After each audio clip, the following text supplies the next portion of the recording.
Good morning mga kantingero, kantingera dyan. Update dito sa YouTube channel. Edison Mariano alias Mao po ng Igorot. Shout out po sa mga nag-aanting. Shout out po sa mga naggagarapa, nagmimedalyon, naghahabak, nagmumutya. Mga commander po dyan na kilala. Shout out po sa inyo, Luzon, Visayas, Mindanao. Good evening, good morning naman sa OFW natin dyan na nanonood. Salamat sa pag-share and pag-subscribe, like dito sa aking YouTube channel. Yung mga naghahanap po ng ganito, yung mga naghahanap po mga kaantingero ng ganito, katulad po dito sa akin, yan. Ito at saka ito, isa lang po yung kasa niya. Bote po ito. Bote din po yung sa akin. Yung naghahanap po mga kaantingero, kaantingera dyan, nandito na po lahat. Colors ng dagat, pandakaki ng dagat, aserong bakal ng dagat, alipaypay ng norte, Sierra Madre, Dignong Bakal, Dignong Goma, Wanghod, Tagusan na na kahoy, Nazareno na kahoy. Lahat po ay nandito na po sa loob niya. Tatlo pong mutya pa ang nandito po sa loob niya. Ang kakayahan niya po ito mga kaantingero, kaantingera dyan, sa kunat ng pangangatawan sa kunat ng pangangatawan, bala patalim, basta nakalapat po ito sa balat. Meron din po salita na isa kunat.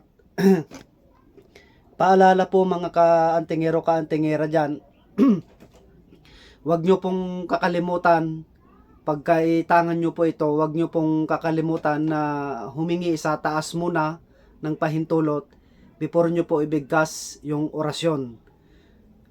Mas mainam po na ibigkas po yung orasyon muna, ay mas mainam po na humingi muna sa itaas before po yung orasyon. Ang orasyon po ay unawa po, wag nyo pong ibibigay kahit kailan kasi ginagamit ko po yung orasyon po na para po dito. Yung sinasabi nila na tigal po, hindi na po uobra po dito kasi may kalasag po ito ng dagat. May kalasag din po ito sa lupa, simbahan po. Sa kulam, barang, tikbalang, aswang, tigal po, laman lupa, duwende, kapre, o ano man po na nilalang ay hindi na po uobra dito mga kaantingero, kaantingera dyan. Sapagkat po itong ginawa ko na ito ay tatlong alay at saka dugo po ng turo o kalabaw. Sa buntot niya po. Nakapaloob po dito lahat. Ito po ay ginawa po ito na pito na babaylan na galing po sa norte. Yan. Pang 8 po ako na kumasa. Ibig sabihin po pang 8 na po ako na dumali. Ang ginamit ko po dito sa orasyon niya ay Emelec saka Latin babaylan. Isang buwan po na nakakasa po ito. Yan. Para hindi na po magtanong yung mga iba, ano pong kakayahan niya, ganito, ganito. Para hindi na po, pakinggan nyo na lang po itong sinasabi ko. Yung naghahanap din po ng Dignong Goma, ito po ay ikinasa. Tinalian ko na po para magpapalabas po ako ng Dignong Goma na 5 piraso. 1, 2, 3, 4, 5. 5 piraso mga kababayan, yung gusto pong magtangan ng Dignong Goma. Legit po ito, Dignong Goma, 100% po ito na Dignong Goma. Sarit-sari po ito. Niluto po ito ng Dignong Bakal, Aserong Bakal, Sierra Madre, Tagusan, Alipaypay, colors ng ng karagatan, corals ng tabang, Latin, dugo, o anuman po na sinangkap dito. 21 na simbahan, yung holy water, at saka lupa ng simbahan, yung paghakbang mo, at saka upuan ng simbahan, at luhudan ng simbahan. Marami pong nakalagay po dito mga kababayan. Yung simbahan na yon ay napakatagal na, 90s pa, 70s pa yata yon. Di ko po alam, basta napakatagal na. Tapos meron din po itong pinagkayuran, kalis po ng kampana, at saka yung bell. Marami pong isinangkap po dito before po nagawa. Halos 6 months po ito na ginawa namin. Yan. Dignum goma po. Ito po yung style po ng dignum goma. Yan. Oh, tignan nyo mga ka-antingero dyan, oh.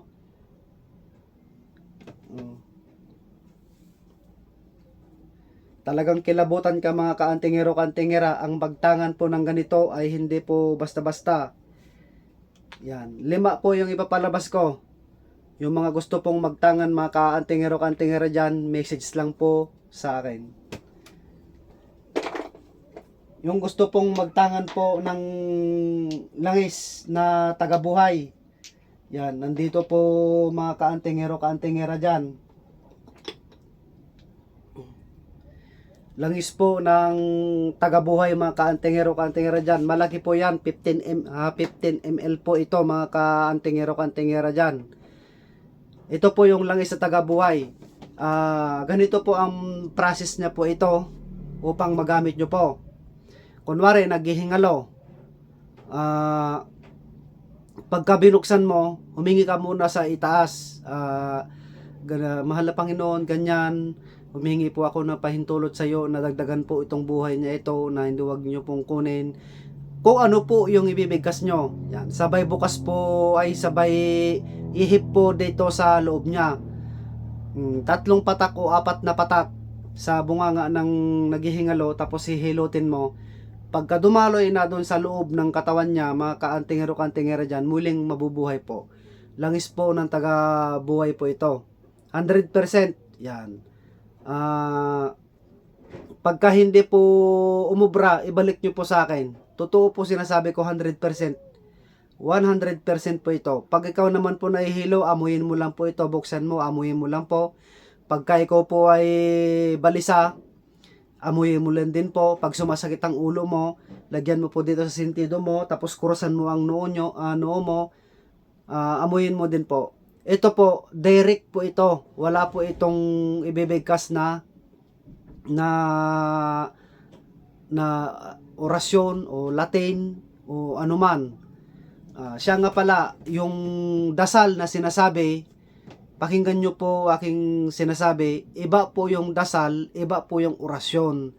Ang dasal ay humihingi ka ng pahintulot. Ang orasyon, yun po yung ipapakain sa gamit.